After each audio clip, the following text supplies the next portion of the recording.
Köylü ekan bugun. Voy to'ppay qoldi.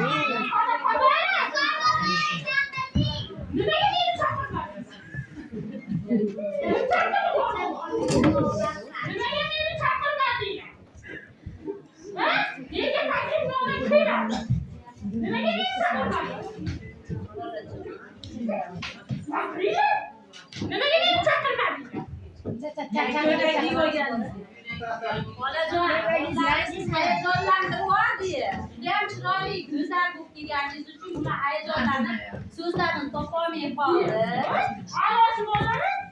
A'lochimizmi?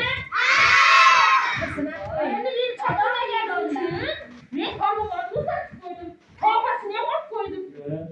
Qorboqga qorboq yo'q.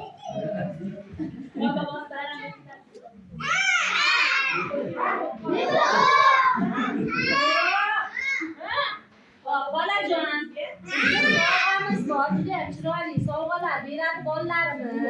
Bizga qorboqni chaqirishda yordam bering. Men shartim bor. Voy, qanday sharti bor? Shartlarimiz borlar. O'qishga bilganlar bormi? Yo'q. Maktabga bormayman deb yo'laydimi? Ota-onalar. Akida manasini. Maktabga bormaydi yo'laydi. Yig'lanmaydi.